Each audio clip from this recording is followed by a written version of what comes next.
Oh yeah. Oh yeah. Oh yeah. It's like, what? That's right. Everybody. Oh yeah. That's cool. All right. That's cool. Oh yeah. Okay, hello everybody, and welcome back to 3/4 Home. Now in this, so I've already done the main story, and then the epilogue, and in this we'll just be going through some of the extras. So let's look at some photos.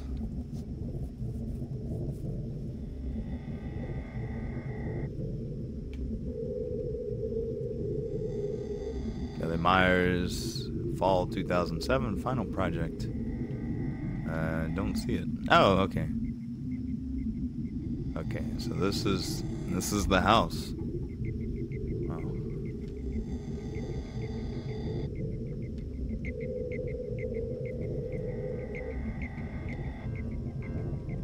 I wonder, like whoever developed this game, whoever wrote the storyline for it, I wonder if this is based on real events, and if maybe these are real pictures.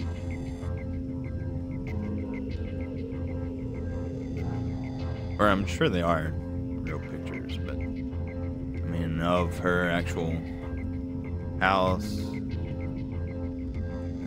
the classroom looked like.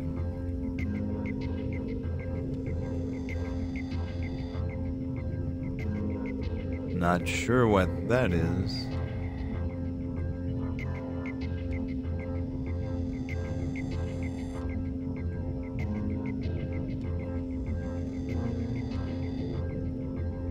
Minnesota.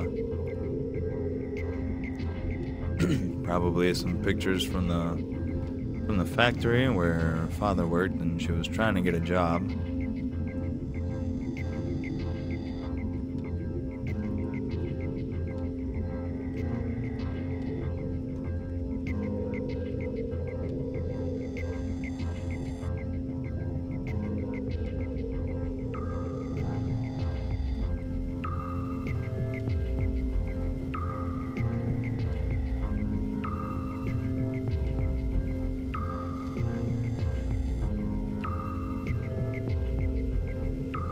There's a note. Oh, this is from... Oh, I got an achievement. I looked through Kelly's photography final. This is her teacher's critique on it. It says, Kelly, overall, I'm impressed by your final project. That said, I have a few notes. You did not reach the 30 photograph requirement. How far did we get? No, only 2 shy of it.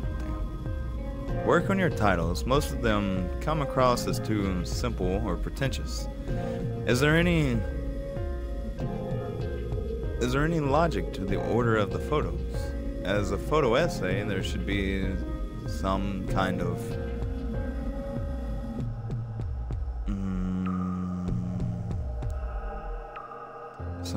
discernible through line. I'm not sure that I could sense one in your project. Why didn't you group photos of similar things, home 1 and 2, etc.? I didn't understand why you spaced them out like you did. It looks like most of these photographs were taken in the same area. The assignment was to explore several areas around Minneapolis.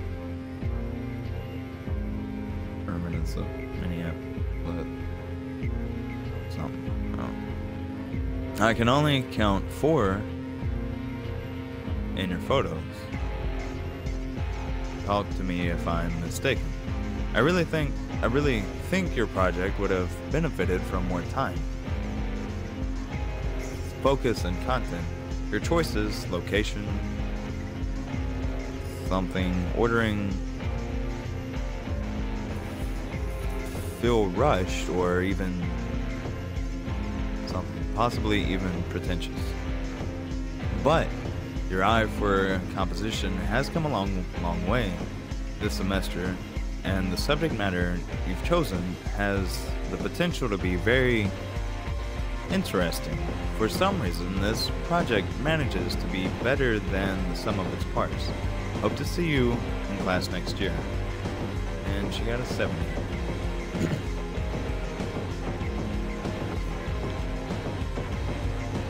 Okay, so that goes back to kind of describing what they were talking about in the epilogue, how, a lot of things were falling apart with friendships and things in her living situation, but also her classes just weren't really doing too well.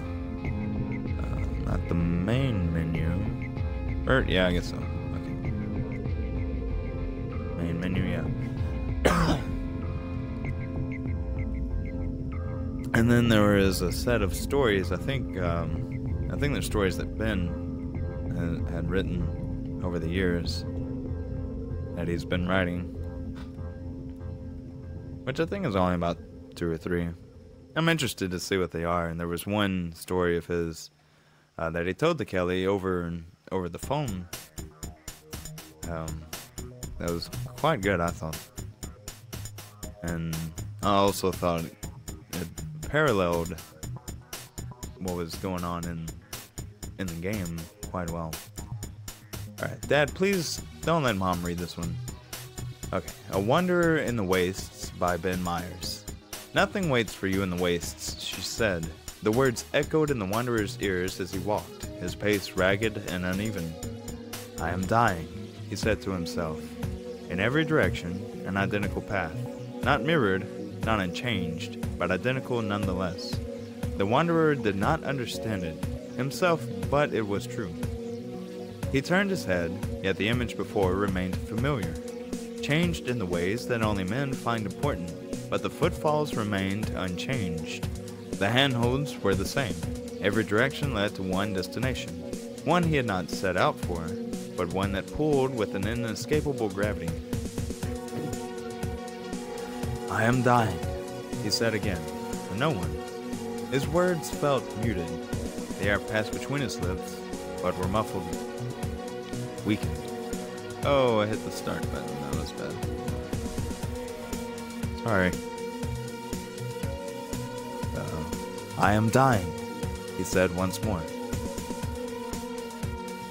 You go in search of that which you do not want to find, she said. With each step, the wanderer felt his mind twist in on itself. His breath came in desperate, raspy gulps. With each step, his footprints weakened. The ashen indentations lost definition, disappearing. The wanderer felt himself fading. Desperate, he clumsily felt for the flask strapped to his thigh, still half full. I have strength to carry on, he said to himself. The world heard only a gurgling sigh. I must leave. Oh, I must leave. The woman shook her head. You are wrong, she said. The wanderer came upon a tree. He turned his head about to see if the apparition would follow his gaze as did every other landmark. It did not. The wanderer stumbled to the tree, placing his palm against it. Beneath the bark, he felt the warmth, pulsating beneath his fingertips. It spoke to him. You are dying, it said. I am, the wanderer agreed. You are a fool, the tree said. No, I am not. Then you are blind. I see you well enough. You hardly see at all. The wanderer closed his eyes, thinking that the tree spoke a truth that he did not quite understand. As his eyes opened, his palm fell into empty air. The tree had gone. The path lay before him in every direction. The wanderer walked. You are a fool, the woman said. You know not the danger, the woman said. The wanderer stood upon a precipice. Below, a city long dead lay in ruin. His fingertips brushed the flask strapped to his thigh, 1/4 full. I promise myself to you, the wanderer said. The woman looked at her eyes piercing into his heart. I believe you, she said, but you will break your promise. Never. She closed her eyes, her head tiling upward, downward. the intricate jewels upon her forehead chiming a sad note. You are mistaken, Wanderer. The Wanderer emptied the flask, droplets spilling onto his cracking lips. Tossing the flask aside, the Wanderer spoke. A lie, he said. The Wanderer stood before a gate, hewn from burnt timber, dark in the way that only those things which once held light can be dark. A figure stood atop the gate, robed and gazing upon the Wanderer with contempt. You have reached your destination, Wanderer, but why you wish to come here I still do not comprehend. You laid your hand upon my breast, and even then you did not believe me. The Wanderer could not find the strength to speak. I do not understand what you say. Has your time in the wastes addled your mind? My mind is untouched. You are speaking in riddles. Riddles? Oh, Wanderer, I assure you, I speak plainly. If I wanted to riddle, I would choose one wiser and cleverer than you. You insult me.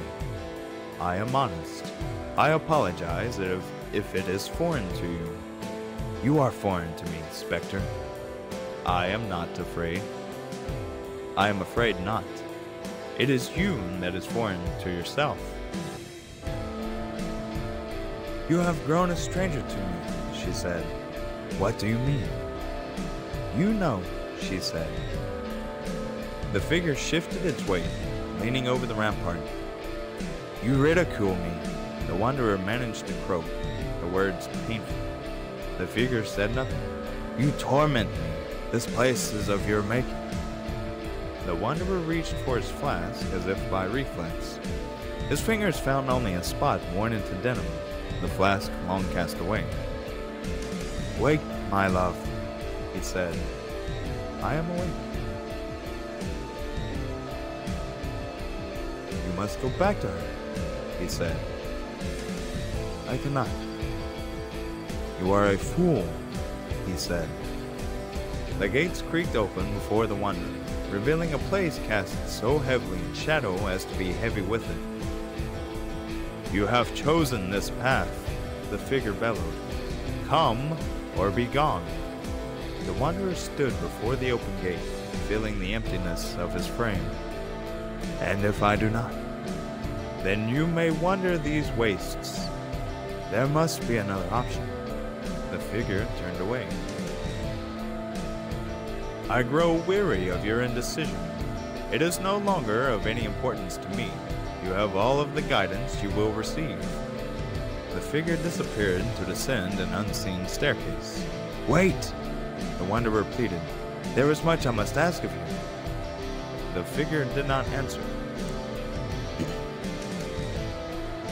I felt your path when I first felt your heart, she said. I am not pained, she said. But for you I grieve, she said. Take your leave, she said. Your path lies in the wastes. Through no other journey will you find peace, she said. The Wanderer stood before the open gate, unmoving, a great terror spreading through his chest. I am dying, he spoke aloud. The wastes gave no response. His hand once again brushed the worn spot on his thigh, searching for drink. I am empty, he spoke aloud. He took a step. I am abandoned. He strode the gate's threshold. I am dishonored. He hesitated. I am frightened. A light cut through the darkness ahead, illuminating a single tree.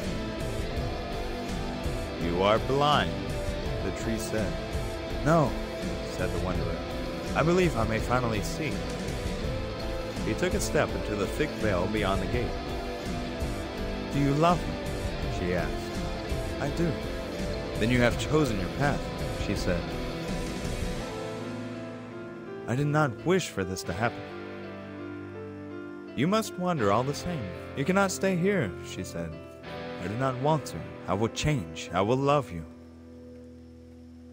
No, she said. You won't, she said. And you shouldn't, she said. The wanderer stood before the solitary tree once again. His palm outstretched, he leaned into the tree. "You are dying," the tree said. "Yes, I am," the wanderer agreed.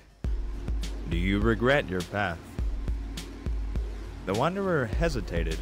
His breath came in shallow gasps. He recalled the disdain in her eyes. He felt himself dying.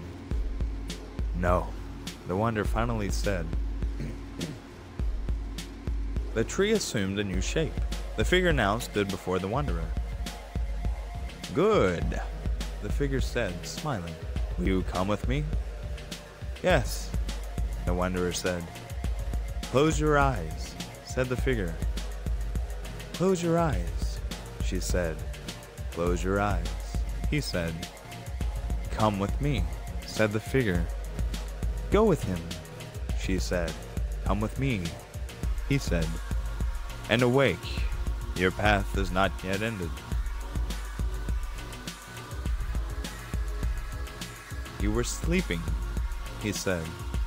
"I didn't mean to wake you," he said. Okay, interesting. Not really sure what was going on there. I got really confused about how many figures were there, how many characters and stuff. But anyway, I'll have to look at that again. Okay, so the orchard. A woman sat in the orchard, her mind aloft a gentle breeze. She contemplated the trees before her, 977 apple trees, unadorned and gray as steel, arranged in an immaculate grid. A single leaf hung suspended from a spider's silk, twirling in the chilled air. She felt troubled. This leaf, it did not belong. Every last tree lay bare, save for this single leaf. Standing, she strode to the tree. Reaching for the leaf, she found it just beyond her grasp. Jumping, her fingertip brushed against it, sending it into a wild spin. But it did not fall. After a moment's hesitation, the woman removed her canvas slippers, preparing to scale the tree. Grabbing the lowest branch, she flipped herself upward with preternatural grace. Okay.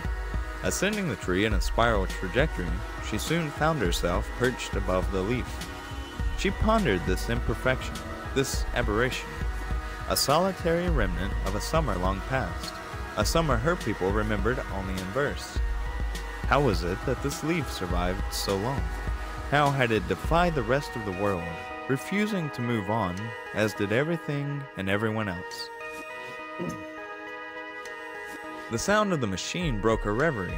She had lingered in this place too long.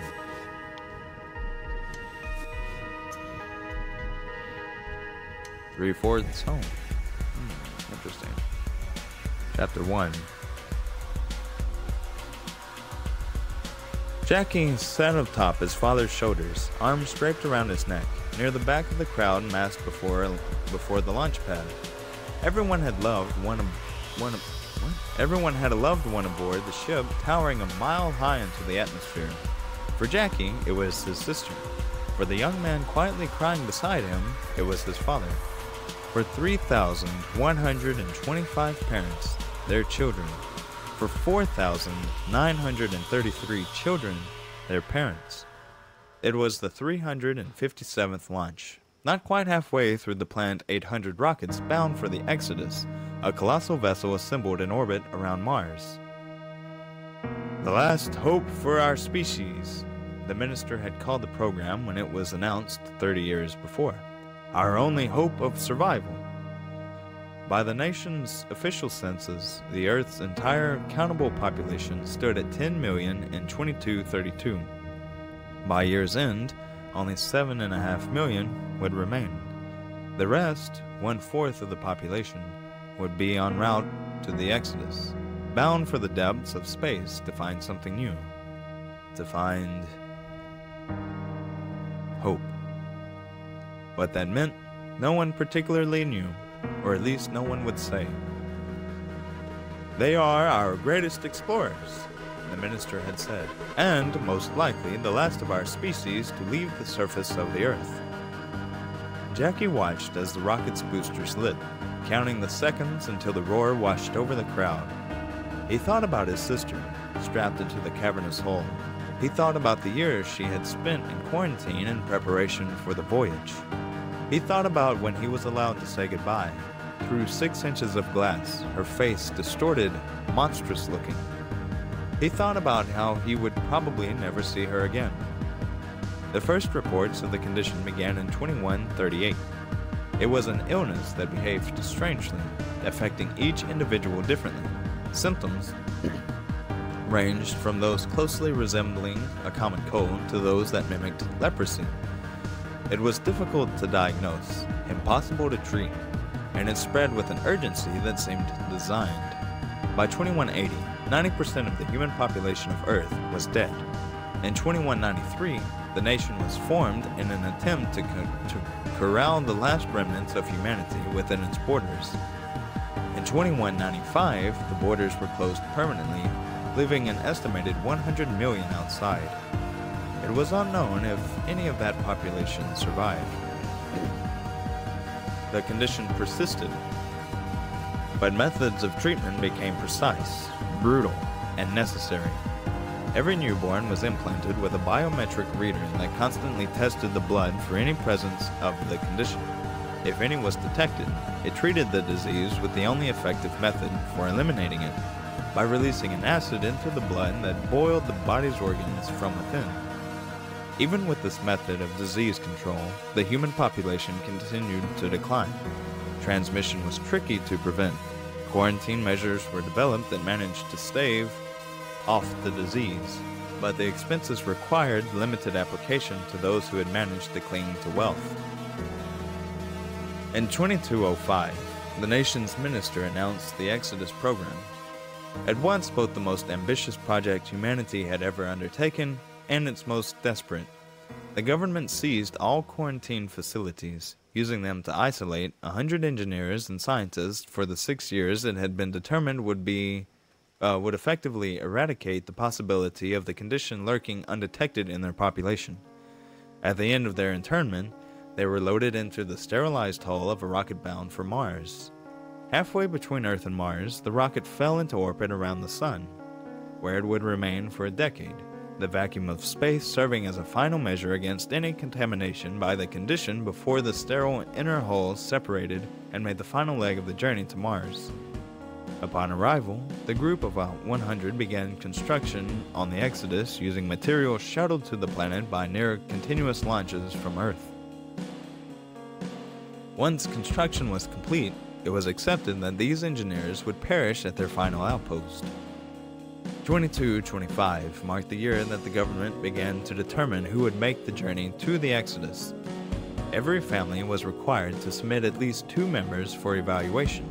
Official policy held that each candidate's fitness for the program was screened extensively. In reality, the dearth of bodies for the program meant that essentially every person submitted as a candidate was accepted into the program, including infants and the elderly. Prisons were nearly emptied as family members were quick to offer their incarcerated members as candidates. It was a motley bunch, to be sure, but the project was not a scientific venture. It was a last-ditch attempt to keep the human race in existence, whatever the cost. Jackie's sister was taken by men in dust-colored suits when she was only 17. Her mother and father had watched in silence. Jackie's grandfather was also taken as a candidate. He was 72. Are you afraid? Jackie, now 14 and staring at his sister's permanently aging face, asked. His voice was shaking. No, I'm excited, to tell the truth. But Dad says that no one even knows if the Exodus will be finished by the time everyone gets there. They'll have 10 years from the time we launch. I have faith. You do? Of course. Besides, anything has to be better than this. She waved her hand, gesturing to the isolation chambers she had been kept in for the past 5 years. I imagine that it will be quite beautiful either way. Are you afraid? I'm trying not to be. You shouldn't be. It won't be coming back either way. As the rocket's flare faded out of sight, Jackie tapped his father on the head, asking to be let down. So that's that, bud. Jackie's mother did not come to the lunch. Dad, I am going to write more for this one. I should get a new video game when I finish it. Man, we'll talk about it.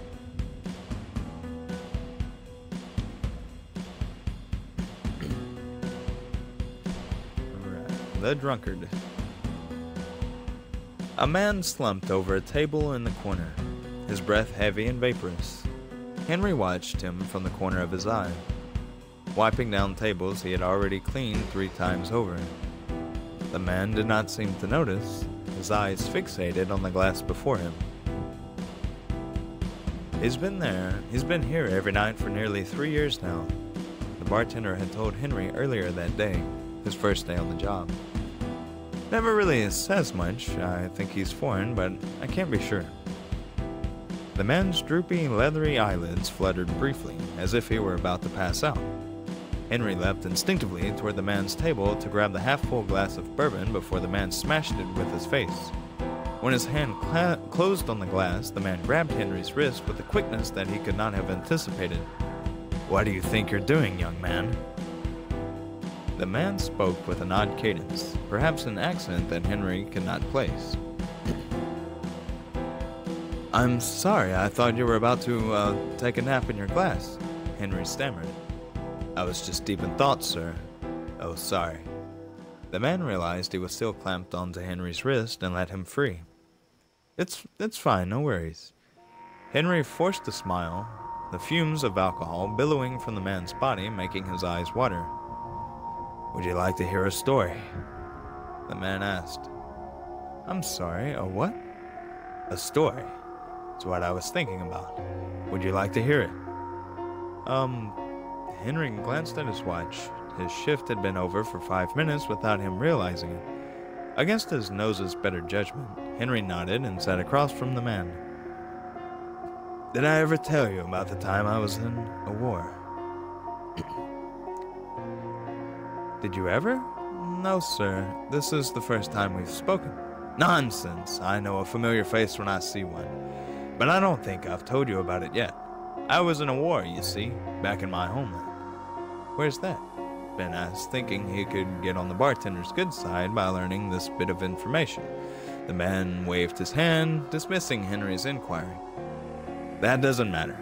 It was a war, and a war is the same no matter where you're from. We were fighting the good fight, as everyone always does in war. Freedom!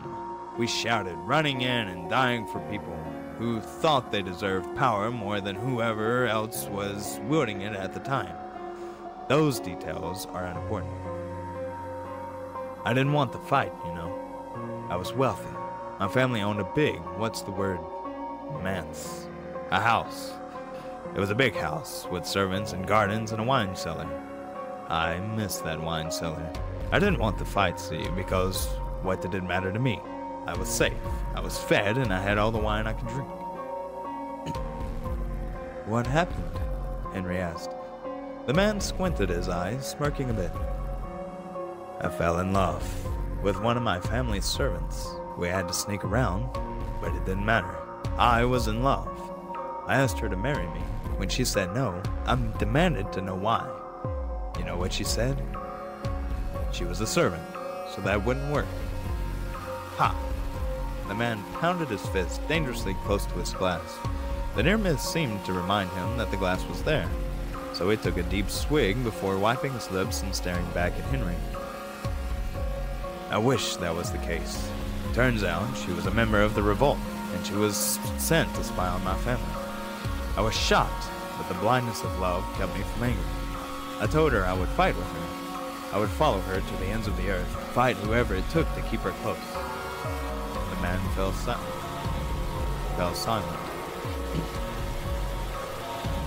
"I never saw her again. She simply..."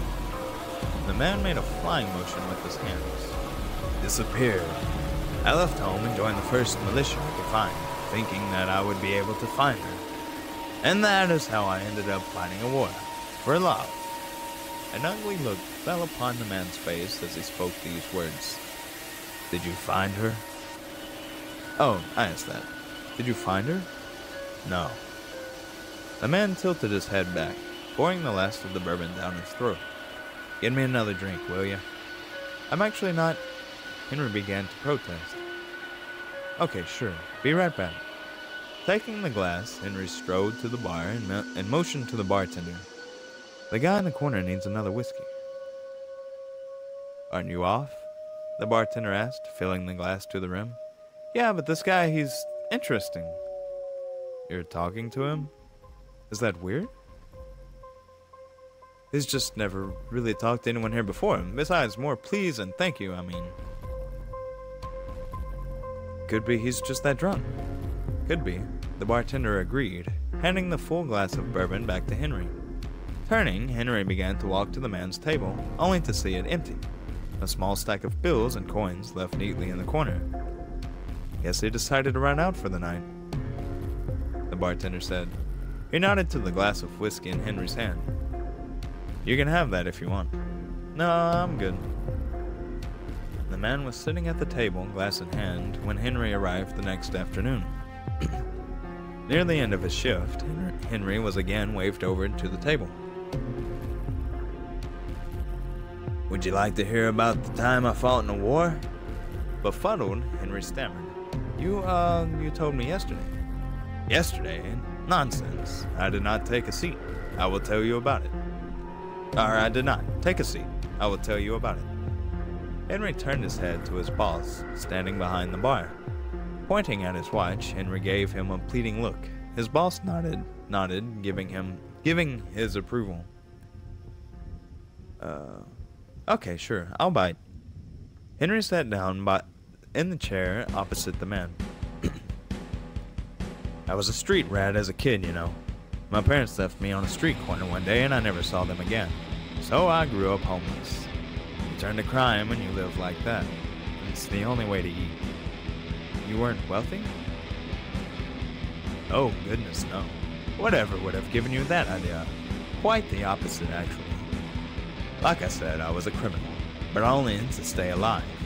Well, one day I tried to pick the pocket of the wrong person. Turns out he was a policeman, cuffed me on the spot as soon as I reached for his wallet. My country was on the brink of war at that point, and pretty much any criminal was locked away without a trial. I guess that they figured they didn't have the time for such things. I was in jail for 3 years. How was it? What do you think? We were piled 5 high to a cell, not much bigger than this table here. The man framed the table with his hands for effect. Nowhere to piss or shit but a drain in the floor. I don't even think it went anywhere, the smell was so bad. Henry shifted in his seat uncomfortably, hoping that the man would change the subject. For 3 years, I lived like an animal, until one day, all of us prisoners heard a commotion outside. Screaming, shooting, then all of a sudden, a huge explosion. It was so bright, I thought I would be blind. I must have been knocked out, because the next thing I knew, someone with their face wrapped up in a black cloth was helping me to my feet. We have freed you, he said to me. Come fight for us, we will help others like you. He was a rebel?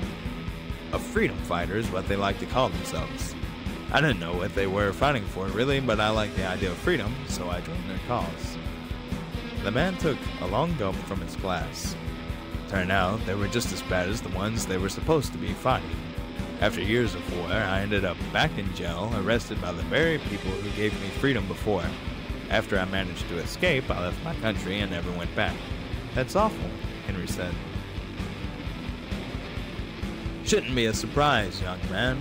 The man gurgled through the last of his bourbon. Always is.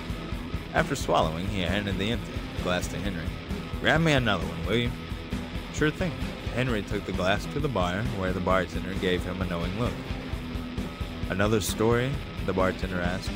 Yeah, it's weird though. He's acting like he didn't know me from last night, and his story was completely different. I think he might be making it up. He's fall over drunk. Of course he doesn't remember you from yesterday. I wouldn't be surprised if he's making it all up either. The bartender took the glass from Henry, going to fill it before stopping. He's gone again, you know. Henry whipped around to find the table once again empty. He's pretty sneaky for a guy who drank most of a bottle of bourbon. Henry had the next day off of work, but spent the entire day thinking about the man and his stories. After hours plugged into a search engine on the hunt for the country that the man may have come from, he was left empty-handed near the end of the evening. The knowledge that the man would probably be seated at a table nagging him, he drove to the restaurant. Sure enough, the man sat at the table, wearing the same dingy outfit from the 2 days prior. Henry. His boss called at him from behind the host stand. "What are you doing here? You do know that you have the day off, right?" "Yeah, I just wanted to, He pointed to the man at the table. "Whatever, Henry. No free food, though. Not when you're off the clock." "Of course." Henry quickly agreed before walking to the man's table, strangely excited. Hey, can I get you a drink?" Henry asked.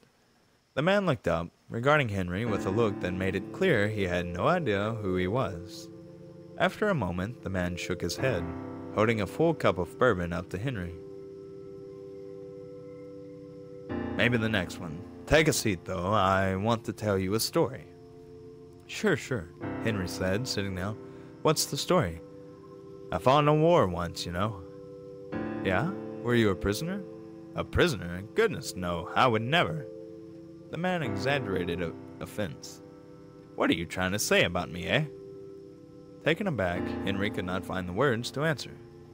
"Oh, calm down, young man. I'm just having some fun. At your expense, of course." Henry exhaled, the sense of panic receding. "So, you were in a war. How did that happen?"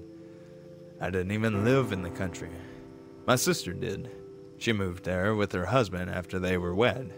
He was from there, you see. I tried to convince her not to go. Even then, there were rumors of rebellion. But she was in love, and he was rich. There was nothing to be done. When the war broke out, she sent me a letter. She said that her husband had been taken prisoner and she was left alone in her big house. She wrote that she would be fine, that she had a plan. But I felt uneasy about the situation." "So you went to find her?" Henry asked. "Of course I did. Sneaking across the border wasn't easy. I had to hide in a cart full of potatoes. If anyone ever asks you to do that, don't. I had bruises for months." "I won't?" The man slurped some whiskey. "Good. Once I was into the country, I had to travel by foot. It took weeks to get to the town she lived in. And once I did, it was..." A distant look sank into the man's eyes. It was rubble. Every house burnt or bombed. Nothing was left standing. "That's horrible." The man closed his eyes tightly, the effort of trying to forget a memory creasing his forehead. "It was. I found the house she was supposed to live in. It was like everything else. I was devastated. I wailed. I screamed. I cried for help. But there wasn't a soul in miles. I slept on the wreckage. I resolved in my mind that I would fight whoever did this. I was convinced that they had killed my sister. The next morning, I made for the closest town. It had fared somewhat better. Dead-eyed people still milled about the streets. I asked who had done this to them. It was the government, they said. I asked how I could help. They gave me a map with the location of a rebel camp set up in the woods a few miles away. I walked all night to get to the camp. The moment I arrived, I pledged my life to their cause, and that's how I ended up in a war, for revenge." The man's eyes finally opened as he tilted the bourbon into his mouth. "I fought for 3 years in a country that was not my own, until the government fell and some new maniac was put in power. I had to sneak out of the country I fought for. My own country had shut down the border because of all the violence." "But you got home?" Henry asked, enraptured by this latest tale. "I did. And who do you think I found living in my home?" The man waited for a brief moment, not long enough for Henry to hazard a guess. "It was my sister and her husband. He escaped captivity and they fled the country, and just I received her letter. I sometimes wonder if we passed each other when I was buried beneath all those potatoes. I don't know why, but I became so angry. I nearly killed her husband. I just lost control. It may have actually died, I don't know. My sister, she screamed, told me it was my own fault for not listening to her, said she never wanted to see my face again. So I ran. I ran until I got to this country. You haven't talked to your sister in all that time? No. Sometimes I wonder if she's still living in my home. The man fell silent, swirling a bit of whiskey left in his glass. I don't mean to offend you, sir, Henry began, his curiosity getting the best of him in the silence. But is that story true? The man looked Henry straight in the eye, clarity sharpening his own. Their eyes remained locked for a long moment before a smile cracked in the weathered face. Well, that was an interesting story. And finally we have Untitled.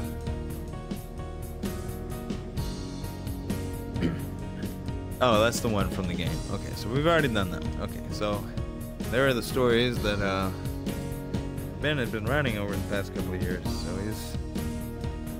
they're pretty nice. I mean, they're not novels at this point, but the stories are nice.